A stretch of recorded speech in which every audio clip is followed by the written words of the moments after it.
오늘은 초콜릿에 대해서 좀 알아볼 거예요. 일단 초콜릿을 인간이 언제부터 먹기 시작했는지 알아봅시다. 원래 초콜릿을 마시기 시작한 건 인육을 먹었다고 알려져 있었던 아즈텍족이라고 하는데요. 원래는 아메리카 대륙 최초의 문명을 이룩한 올맥족이 초콜릿을 만들어냈다는 게 지금은 정설로 굳어져 있습니다. 아무튼 기원전 1500년 전쯤부터 인간은 초콜릿을 마셨어요. 아즈텍 쪽에는 전설이 하나 전해져 내려오는데요. 한 공주가 적국의 군대에게 왕국의 보물이 어디에 있는지 추궁을 당했고 이걸 숨기기 위해서 스스로 목숨을 끊었다고 해요. 그리고 이 공주가 목숨을 끊으면서 흘린 피가 떨어진 자리에 자라난 것이 바로 카카오 나무였다고 합니다. 그래서 초콜릿 음료는 그녀의 고통처럼 쓴맛이 나고 피처럼 진하다 라는 전설이 전해 내려와요. 그래서 마야랑 아즈텍의 결혼식에서는 신랑 신부가 같이 초콜릿을 함께 마시고 카카오 콩을 교환했다라는 이야기가 전해져 내려옵니다. 그리고 마야와 아즈텍 문명에서 코코아 콩, 코코아 비는 신분을 나타낼 정도로 아주 중요한 물건이었어요. 코코아 비는 지금으로 따지면 돈 같은 거였어요. 코코아 빈을 많이 가진 사람만이 지혜와 권력을 가져다 준다고 믿었던 초콜릿 음료를 마실 수 있었어요. 엄청 귀한 거죠. 그래서 전쟁에 나가는 군인들한테 코코아 빈을 줬대요. 승리하고 오라고. 꽤 중요한 물건이었죠. 자, 이 초콜릿 음료를 마시는 방법은 코코아 콩을 갈아요. 이 코코아 콩을 갈아서 옥수수 가루랑 고춧가루 같은 매콤한 맛이 나는 가루를 함께 넣어서 음료를 만들었대요. 근데 만들 때 컵으로 이렇게 계속 컵으로 왔다 갔다 하면서 이런 식으로 따라서 거품이 되게 많이 나는 음료였대. 그래서 원래 코코아 음료는 위에 이렇게 거품이 많았다고 합니다. 근데 이런 초콜릿이 유럽에 알려지게 된 건 콜럼버스 때문이었어요. 콜럼버스가 카카오 콩을 유럽에 소개를 하게 됐고 그때부터 알려져 있긴 했는데 엄청 유명하진 않았어. 카카오 콩이 무역을 시작하게 된 건 1585년쯤이었다고 해요. 점점 코코아 콩의 가치가 올라가게 됐고 나중에는 코코아 콩 100개가 노예 한 명의 가치를 지녔다고 합니다. 사람들이 처음에는 이 코코아 콩을 어떻게 먹는지를 몰랐어요. 어떻게 조제를 해야지 이게 맛이 있고 원래 이건 아무 맛도 없는 쓴맛이거든요.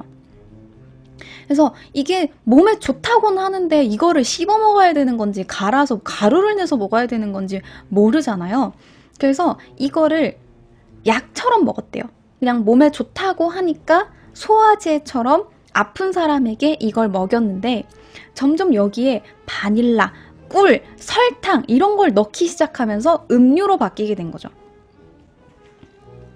이 초콜릿을 이탈리아에 널리 퍼지게 만든 장본인이 바로 메디치가입니다. 르네상스 시대를 열었다고 한 이 메디치가가 초콜릿의 역사에도 엄청난 영향을 끼쳤는데 특히 메디치 3세가 초콜릿을 너무 좋아해서 중독증을 일으킬 정도였대요. 그리고 이 메디치가의 의사였던 레디라는 사람이 초콜릿에 자스민, 계피, 바닐라 이런 걸 넣어서 초콜릿 음료를 개발했다고 합니다. 이 초콜릿이 프랑스에 전해진 건 루이 13세가 스페인의 공주와 결혼을 하면서 프랑스로 초콜릿이 넘어왔고 루이 14세 역시 스페인 공주랑 결혼을 했죠. 그러면서 초콜릿 주전자를 선물 받습니다. 이 초콜릿 주전자를 선물 받으면서 초코 음료를 즐겼고 왕이 마시니까 당연히 귀족들 사이에서도 유행하게 됐죠.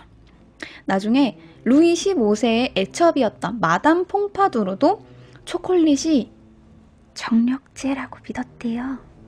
그래서 초콜릿 덕후였다고 합니다. 이건 주전자인 만큼 초콜릿은 당연히 마시는 음료였어요. 카카오를 갈아서 음료로 만들었는데 굉장히 걸쭉하고 거품이 많았다고 합니다. 그리고 이 초콜릿 음료를 전용 잔이 있었또. 이 잔을 담아 마시는데 이게 만세리나라는 잔입니다. 원래는 은으로만 되어 있었던 이 주전자는 나중에 18세기 이후에 유럽에 도자기가 나오면서 도자기 형식으로 바뀌게 돼요. 자, 근데 원래는 이렇게 왕족이랑 귀족들만 즐겼던 이 초콜릿을 서민들도 마시게 됐어요. 이 서민들이 마실 수 있도록 대중화시킨 사람이 바로 네덜란드의 화학자 코엔라드 반 호텐이라는 사람이에요.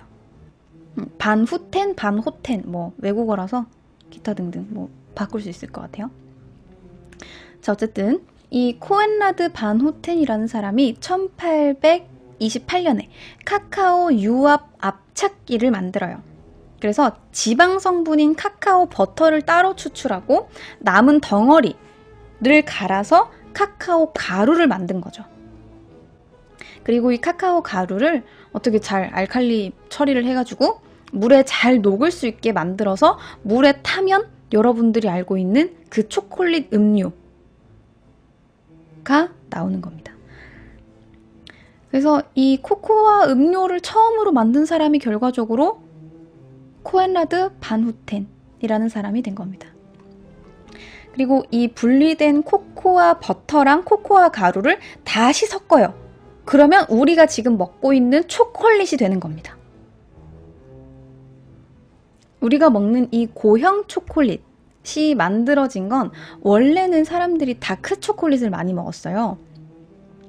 그런데 다니엘 피터라는 사람이 딸을 위해서 단 초콜릿을 만들어주고 싶었던 거야. 그래서 1875년 헨리 네슬레와 함께 우유랑 초콜릿을 섞어서 밀크 초콜릿을 만든 겁니다. 이 카카오 버터랑 카카오 가루랑 어떤 식으로 얼마나 배합을 하느냐에 따라서 우리가 먹고 있는 초콜릿의 종류가 나뉘는 건데, 여러분들이 알고 있는 그 쓴 다크 초콜릿 있죠? 그건 카카오 메스, 카카오 버터, 설탕이 들어가는데, 카카오 메스가 이 쓴 가루가 최소 35% 이상 들어가야 돼요. 그래야 다크 초콜릿이라고 부를 수 있어요. 많게는 99%까지 들어가요. 그러니까 단맛이 거의 없겠죠. 근데 카카오 함량이 높다고 해서 고급은 아니에요. 그냥 좀 다른 배합으로 들어간 걸 뿐이에요. 그리고 여러분들이 좋아하는 달디 단 밀크 초콜릿은 카카오 메스, 카카오 버터, 설탕, 분유 이런 게 들어갑니다. 그래서 좀 더 달고 부드러운 맛이 나죠. 근데 아마 여러분들이 먹고 있는 초콜릿은 이 밀크 초콜릿이 아니라 정확히는 준 초콜릿일 겁니다. 카카오 메스가 요만큼 들어가요. 그리고 나머지는 이제 뭐 식물성 파뮤 이런 걸 넣어서 초콜릿이랑 비슷한 맛을 내는 가짜 초콜릿입니다. 준 초콜릿. 그건 진짜 초콜릿은 아니에요. 자, 그리고 카카오 가루 없이, 이 까만 가루 없이 그냥 카카오 버터랑 분유, 설탕 이런 것만 넣어서 만든 게 화이트 초콜릿이에요. 그래서 전혀 쓰지 않고 오히려 좀 많이 먹으면 느끼하죠. 그런 차이가 있습니다. 이제 초콜릿 회사에 대해서 설명을 좀 할게요. 자, 여러 명의 사람들이 이제 초콜릿 회사, 초콜릿 개발에 뛰어들었고 고형 초콜릿이 나오기 시작했는데, 처음에는 이 고형 초콜릿이 엄청 거친 식감이었어요. 식감이 되게 거칠고 그나마 이걸 달게 만들었는데 그래도 좀 너무 딱딱하고 먹기 힘들었단 말이야. 근데 이 거친 질감을 해결한 사람이 바로 스위스인이었던 루돌프 린트라는 사람입니다. 그래서 우리나라에서는 린트 초콜릿이 그렇게까지 유명하진 않은데요. 해외에서 린트라고 하면 그냥 마트에 쫙 딱 깔려 있어요. 제가 있었던 호주에서도 그냥 마트 가면 다 린트 초콜릿이었어요. 근데 유명하다고 해도 이게 엄청 고급이라서 유명한 건 아니야. 이 린트라는 사람이 뭘 했냐면요. 액상 초콜릿을 천천히 저어서 만드는 콘칭이라는 공정을 통해서 맛이 부드러워지고 쓴맛이랑 신맛도 좀 더 줄어들고 식감 자체도 엄청 부드럽게 만드는 그런 초콜릿을 만들어낸 거예요. 약간 누텔라 비슷하다고 생각하시면 돼요. 안에 있는 게 이 겉에 초콜릿은 약간 딱딱하고 안에 이렇게 악작 씹으면 그 안에 누텔라처럼 바로 흐르진 않지만 잼 같은 식감의 초콜릿이 안에 들어있어요. 그래서 지금도 코코아 가루는 네덜란드가 되게 유명하고요. 밀크 초콜릿 이런 자체는 스위스가 더 유명해요. 이게 린트 초콜릿이고요. 여러분들이 알고 있는 초콜릿 이야기를 해봅시다. 한국에도 아마 팔긴 팔 텐데 잘 모르겠네요. 자, 이 사람은 누구냐? 우표로도 나온 사람입니다. 미국인입니다. 이름은 밀턴 허쉬. 원래 초콜릿이 아니라 캐러멜 가게 사장이었어요. 캐러멜 회사를 차렸던 캐러멜 회사 사장님. 근데 캐러멜 회사도 꽤 잘 나갔거든요. 어렸을 때 정말 돈 없어서 공부도 제대로 못했는데 알바 뛰고 일하고 그러다가 자수성가해서 캐러멜 회사를 차렸는데 그 남부러울 것 없이 살던 이 회장님이 1893년 시카고 만국 박람회에 가서 초콜릿 기기를 접하게 된 거야. 근데 초콜릿을 딱 먹으면서 무슨 생각을 했겠어요? 이거 우리 회사 캐러멜에다가 입히면 되게 달고 맛있겠다 라는 생각을 하게 된 거죠. 그래서 이분이 캐러멜 회사를 쿨하게 접어버립니다. 그리고 초콜릿 회사를 차려버렸어요. 그 중에서도 특히 달았던 밀크 초콜릿에 집착했던 이 허쉬는 자기만의 레시피를 찾기 위해서 계속 연구를 했고 값비쌌던 카카오 버터 대신에 식물성 유지를 이용해서 여름에도 잘 녹지 않고 가격도 그렇게 비싸지 않은 초콜릿을 만들어서 대량 생산 초콜릿을 만들어낸 거예요. 이제 사람들이 엄청 값싼 초콜릿을 먹을 수 있게 만든 거죠. 귀족들의 사치품이었던 초콜릿을 사람들 모두가 다 먹을 수 있도록 만든 겁니다. 자, 여기서 멈추지 않아요.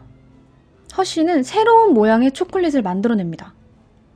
그렇게 만든 게 1907년 키스스를 만들었어요. 그리고 다음 해 1809년 밀크 초콜릿에다가 아몬드를 넣은 혁명적인 초콜릿이 나왔고 그 이후부터 미국에서 여러 업체들이 앞다퉈서 아몬드를 넣은 초콜릿을 만들어낸 겁니다. 아몬드 말고 마카다미아도 넣어보고 기타 등등 다른 것도 넣으면서 초콜릿의 다양성을 만들어낸 거죠. 그리고 참고로 1930년에 마즈사에서 스니커즈라는 게 나왔어요. 아시죠? 이 매년 2조 원 정도의 수익을 올리면서 초코바의 기준이 되었던 이 스니커즈. 왜 스니커즈인 줄 아세요? 사장님 집에 있었던 애완용 말 이름이 스니커즈였거든요. 자, 그럼 허쉬로 돌아가서 이 허쉬사 사장님이 1912년에 영국에서 볼일을 마치고 미국으로 가야 될 일이 생겼어요. 그래서 미국으로 가는 배를 예약을 하게 됐고 예약을 했는데 생각보다 일찍 가게 된 거예요. 몸도 안 좋고 빨리 가야 될 것 같은 거야. 그래서 원래 가기로 했던 이 배를 당일날 취소하고 다른 배를 예약했어요.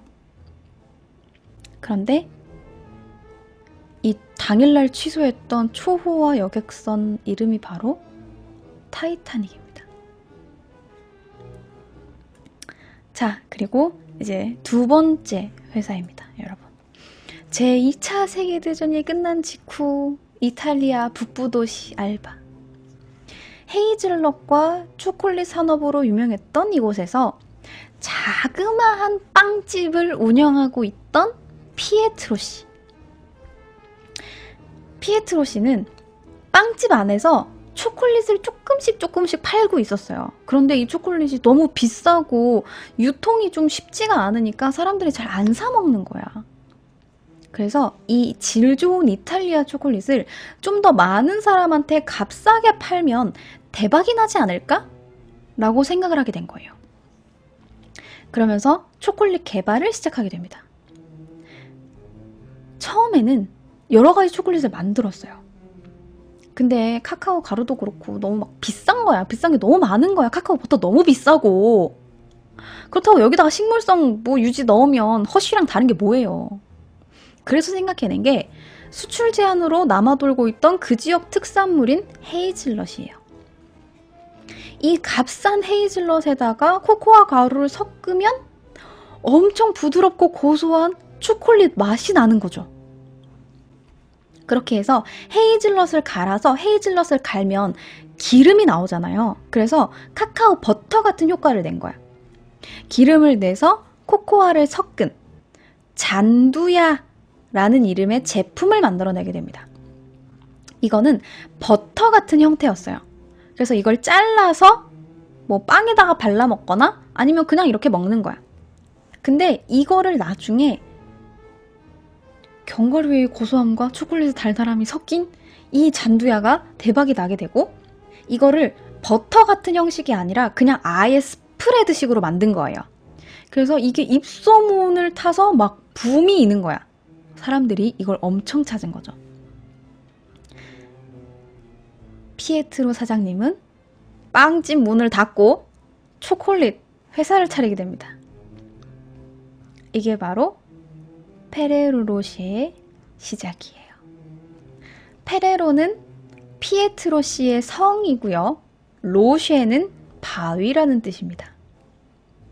그리고 5년 후에 1951년에 더 부드럽게 발라먹을 수 있는 잼 형태를 만들어서 피에트로 페레로 씨의 아들이었던 미켈레 페레로가 이 레시피를 개량을 해가지고 병에다가 담고 이름을 바꿨어. 그게 바로 1964년에 나왔던 누텔라예요. 이후에 미켈레 페레로가 1982년에 이 누텔라를 넣어서 만든 초콜릿 페레로 로쉐를 만들어내게 됩니다. 그러니까 누텔라가 더 선배예요. 페레로 로쉐는 더 나중에 나왔어요. 결국 이 초콜릿 회사는 세계 3위 안에 드는 초콜릿 회사가 됩니다. 지금은 피에트로 씨의 손자 지오반니 페레로 씨가 기업을 운영하고 있다고 하고 아들이었던 미켈레 페레로 씨는 2015년 2월 14일 발렌타인데이에 사망합니다. 그래서 되게 유명해요. 자, 그리고 마지막으로 이야기할 세계에서 가장 비싸고 유명한 초콜릿. 벨기에 고급 초콜릿 고디바예요. 이 고디바 로고는 말을 타고 있는 여자입니다. 근데 이 로고에 전해져 내려오는 이야기가 있어요. 1057년 영국의 한 지역이었던 코벤트리 지역이 있었어요. 당시 영국의 왕이었던 크누트 1세는 바이킹족 중에 하나인 데인족 출신이었어요. 바이킹 안에서도 여러 족이 나뉘고 그 중에서도 데인족이었단 말이야. 근데 이 바이킹 데인족들은 싸움을 엄청 많이 했어. 시도 때도 없이 다른 나라랑 막 전쟁을 한 거예요. 그러다 보니까 전쟁을 하려면 뭐가 필요해요? 돈이 필요하죠. 세금을 엄청 거둔 거예요. 워낙 대인족의 침략이 엄청 심했던지라 원래 영국을 지배하고 있던 앵글로색슨계 왕족들은 전쟁을 피하기 위해서 그냥 야, 쟤네들한테 털릴 바에는 그냥 어차피 우리 돈 나갈 거 그냥 돈을 줘버리고 말자! 라고 생각한 거예요. 그러면서 바이킹족들은 그냥 전쟁도 안 하고 돈을 받는 거예요. 이게 대인 켈트라는 용어가 생길 정도로 유명했어요. 하지만 바이킹족들이 요구하는 금화의 양이 많아지면서 그만큼의 금화를 만들어내지 못한 이 영국인들이 바이킹족들에 밀리게 됐고 점령을 당하면서 이 대인 부족이 바로 노르만 왕조의 시작이 된 거죠. 어쨌든 이 코벤트리 지역의 영주였던 리어프릭이라는 영주 역시 당연히 영지의 농민들에게 엄청난 세금을 부과했던 거죠. 세금을 가혹하게 걷기로 진짜 유명한 사람이었어. 세금을 어떻게 걷었냐면 그냥 물건에다가 세금을 붙이는 거야. 이걸 쓰려면 돈 내. 초콜릿 먹으려면 돈 내. 야, 비료 쓰려면 돈 내. 당연히 농민들이 허리가 휘겠죠. 힘든 건 밑에 사람들이에요. 근데 이걸 보다 못한, 이 폭정을 보다 못한 리어프릭의 아내 고디바가 있었죠. 자, 이 착한 아내 고디바는 영주한테 세금 정책을 개선해달라고 부탁을 했어요. 여보, 이러면 안 될 것 같아요. 이거 세금 좀 낮춰야 될 것 같은데. 여보, 이러면 이거다! 세금 거 들어가야 돼. 이런 거죠. 근데 고디바는 끈질기게 부탁했어. 세금을 내려야 돼요. 세금을 내려주세요. 이 농민들이 얼마나 힘들어하는지 보세요. 세금 좀 내려주세요. 맨날 얘기를 하니까 짜증이 났던 영주가 한 가지 제안을 합니다. 네가 그렇게나 진심으로 영지 사람들을 위하면 직접 몸으로 보여봐. 네가 이렇게 말로만 하면 내가 어떻게 알아. 다 벗고 말을 타서 마을을 한 바퀴 다 돌고 와. 그러면 내가 생각은 해줄게. 라고 한 거예요. 이 제안을 받은 고디바는 갈등에 빠집니다. 아니, 무려 백작부인인데 옷을 다 벗고 마을을 어떻게 돌아요? 무슨 일을 당할 줄 알고요.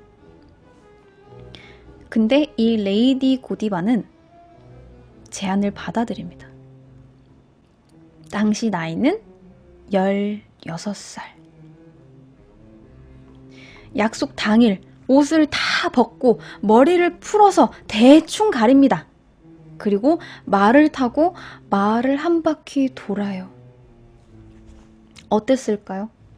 사람들이 몰려들었을까요? 옷을 벗어서 가려줬을까요? 옷을 던져줬을까요? 원래 시끄러웠어야 할 도시 광장에는 사람이 단 한 명도 없었어요. 그나마 광장 근처에 있던 상점, 집들은 창문을 닫아 걸고 커튼까지 다 쳤어요. 상점을 열지도 않고요. 그 누구 하나 집 밖을 내다보는 사람도 없었어요. 그래서 고디바를 표현한 그림에는 이런 것도 있어요. 함께 했던 하녀조차 눈을 감고 있죠. 그 누구도 이 고디바의 노력을 호기심으로도 보려고 하지 않았던 거죠. 이 레이디 고디바가 자기들을 위해서, 그냥 날 위해서도 아니잖아요. 사람들의 세금을 조금이라도 줄여주기 위해서, 자신들을 위해서 옷을 다 벗고 마을을 돈다는 소문이 돌자 언제 몇 시에 도는지를 사람들이 알아내서 명예를 지켜주기 위해서 다 창문, 커튼 다 닫아 걸고 그 누구도 문 밖으로 나오지도 않고 커튼을 열어보지도 않았어요. 자, 그런데 이 많은 사람들, 이 의리 있는 사람들 중에서도 한 명쯤은 호기심 천국이 있었겠죠? 양복 재단사였던 톰 브라운이라는 남자가 너무 궁금했던 거야. 우리를 위해서 그렇게 노력하는 이 레이디 고디바가 어떻게 생겼는지, 정말 다 벗고 돌아다니는지 그게 너무 궁금한 거야. 그래서 커튼을 살짝 열고 이렇게 쳐다봅니다. 근데 밖을 내다본 순간 신의 벌을 받아서 눈이 멀었다고 해요. 그래서 관음증 환자들 있죠. 나의 정체를 밝히지 않고 이제 막 그런 것 이렇게 훔쳐보고 그러는 사람, 관음증 환자들을 피핑톰이라고 불러요. 아무튼 이렇게 불가능하다고 생각했던 미션을 완수하고 돌아오자 영주는 깜짝 놀라서 세금을 다 낮춰주겠다고 이야기하고 그때부터 마음을 다잡고 영지를 평화롭게 다스렸다고 합니다. 꽤 해피엔딩이죠. 그리고 이렇게 관습과 상식을 깨는 정치적 행동을 고다이버즘이라고 부릅니다. 그리고 1678년부터 지금까지 고다이바 행진을 하고 있대요. 레이디 고디바를 기리기 위해서 행진을 한다고 합니다. 그때랑 다른 점은 사람들이 많고 다 지켜보고 그렇다는 것. 어쨌든 이것이 고디바 회사의 로고가 됐죠. 자, 이렇게 오늘 이야기는 여기까지 하도록 하겠습니다.